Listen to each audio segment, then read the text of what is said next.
don't do it right. I know, you see. Somehow, the world will change for me and be so wonderful. So, leave it all to me. Leave it all to me. iCarly played a major role in shaping an entire generation. Everything from Carly and Sam really being the first major web stars, to Crazy Steve aka Spencer aka Keanu Reeves' stunt double influencing aspiring chefs across the globe with his culinary discovery of spaghetti tacos, to Gibby being an international icon and creating his own subculture with this shirtless picture of him holding a half-eaten banana. And as sad as it was to see it end back in 2012, to see Sam Puppet riding her motorcycle directly into the spinoff, to see Keanu Reeves in an apartment all by himself, and to see, does anyone know what happened to Tebow? I say you the whole stick.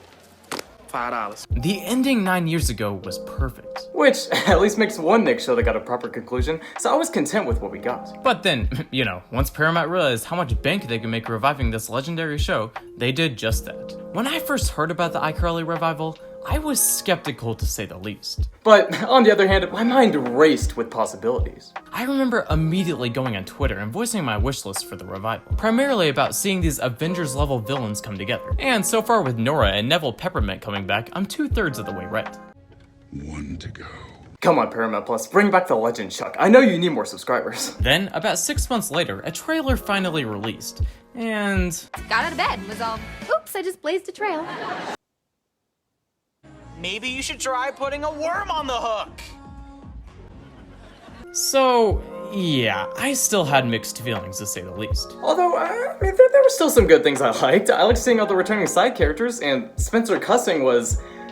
edgy. But here's the thing, it didn't matter at all what I thought going into it. I was still for sure going to watch it, because the original show was just that good.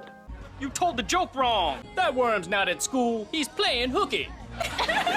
So, when it released, I sold my soul to Paramount Plus and spent my $5 just so I could get that little dopamine boost from nostalgia. Yep, I watched the iCarly revival, so you don't have to. So, in 5, 4, 3, 2, let's talk about iCarly. Also, spoilers ahead if you care about those. Even though really the only surprising thing in the show is how it looks like Jerry Trainer has literally not aged a day, but anyway. So, I'll be honest, my expectations going into this, there weren't any. I cannot express that enough. So when I say that it was better than I thought it was going to be, I'm not really sure how much that means. But yeah, you heard me right. This pure cash grab of a revival was actually not as bad as I thought it would be. And I know that sounds not very good, but for something like this, that's really all I can ask for.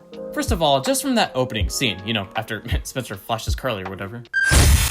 And also, I'm sorry, but what is with this half-baked discount Paraphone? The old ones were so cool. Where are the OG Paraphones? Are they safe?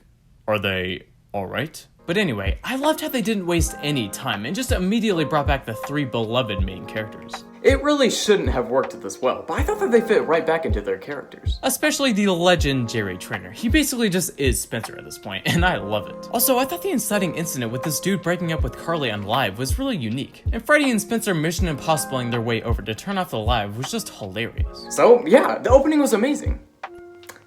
But it's also kind of a double-edged sword.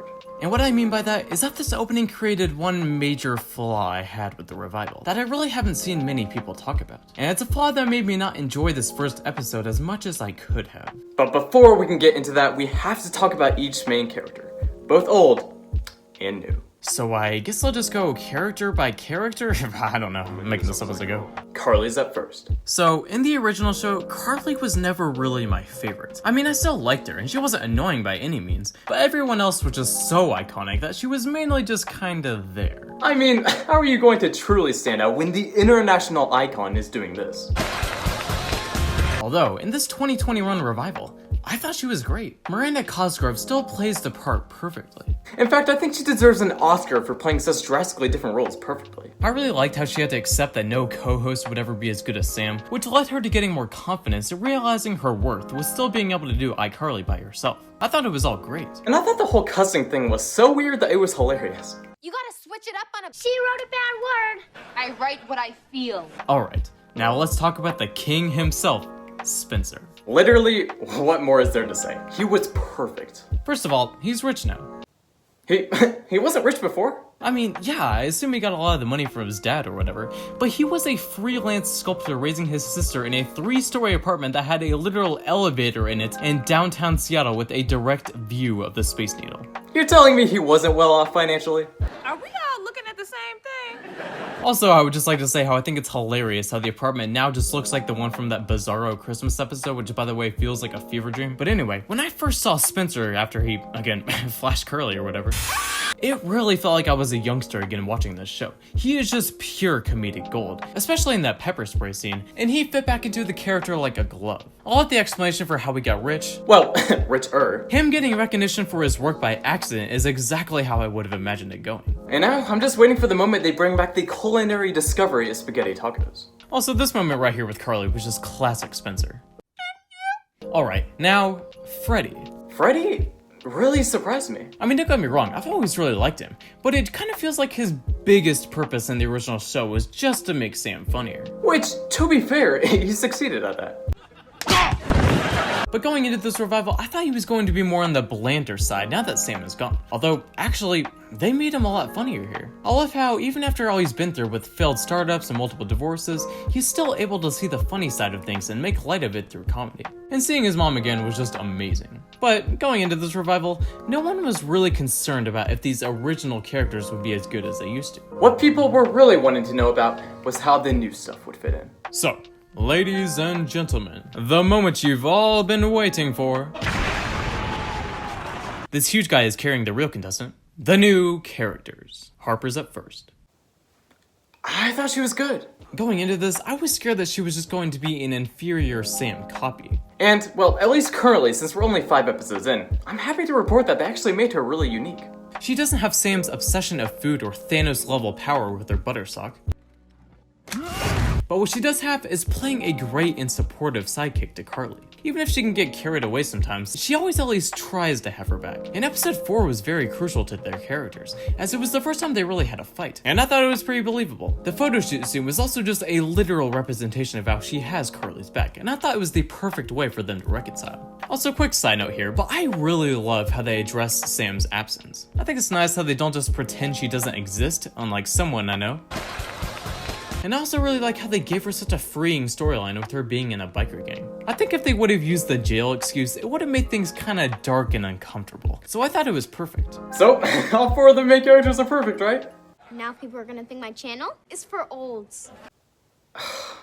First of all, this is unrelated to the flaw I was talking about earlier, and we'll get to that soon. But let's talk about the one character who doesn't quite work. Millicent. So Maleficent is Freddie's stepdaughter, who's basically just Gen Z Megan, if she wasn't very funny. First off, I think the actress is doing a great job, but I just think the character needs a little work in the writing. Now, I will say that they really improved Maleficent in episode 5, with her actually having an arc and finally showing that she cares for Freddie, and that she even feels Carly is good enough for him. Although, up to this point, she's mainly just dragged the show with how overly mean she is, and Freddie just lets her get away with it, which I guess I can understand, as he doesn't want to be a controlling parent like his mom was, but still, it's at the cost of Maleficent's character and likability. So, I'm not gonna completely hate on Maleficent right now since we are pretty early in the series, but I just think she doesn't quite fit yet. As long as they keep giving her these small moments of compassion like they did in episode 5, I think she has the potential to become a great member of the gang. So, 80% of the main characters are pretty good. That's not too bad, honestly. And also the side characters were pretty cool, even though I kind of wish they would have used Nora more and in a less out-of-the-blue way. It was cool seeing her. Now I'm just waiting on Neville Peppermint to finally start his haberdashery, and I'm hopefully waiting for at least a mention of Gibby. And seriously, where the heck is Tipo? Is he safe? Is he alright? But anyway, now that we've talked about the characters, we can talk about the one flaw I feel this show has. And no, it doesn't have anything to do with it being too woke or whatever some people are calling it. I mean, yeah, a show with the kid who has very little subscribers yet still wishes people will drop a like on the content so they can gain a bigger following is kind of cringe, but also horrifyingly accurate, so I can't really fault it for that. And I'm sorry, but what is with this discount Walmart groovy smoothie? Where is the OG one? Is it safe? Is it alright? God, I've used this meme way too many times, but anyway. My one major flaw with this iCarly revival is how it feels like the writers didn't fully understand the state of the universe. That might not have made any sense, but let me explain. These characters haven't done the iCarly web show in 9 years, and now the revival just hopped right back into it without explaining the ramifications of that. So this left me with way more questions than I had answers. We know she's done some small things in Italy, but is she still famous? If this is the first time she's back online where she belongs, as she put it, how does she still have so many active followers? I guess she has an Instagram now too, but they never touched on that in the last series. So has she been creating content this whole time? How was she able to get 60k viewers on a live stream? Something that is hard for even A-list celebrities to get. If she's been on hiatus for 9 years, and even if you want to say that people just kept being a fan of hers for almost a decade with no new content, that completely goes against everything Millicent said, who's supposed to be this encapsulation of woke Gen Z, who knows everything about social media. You haven't posted for a month.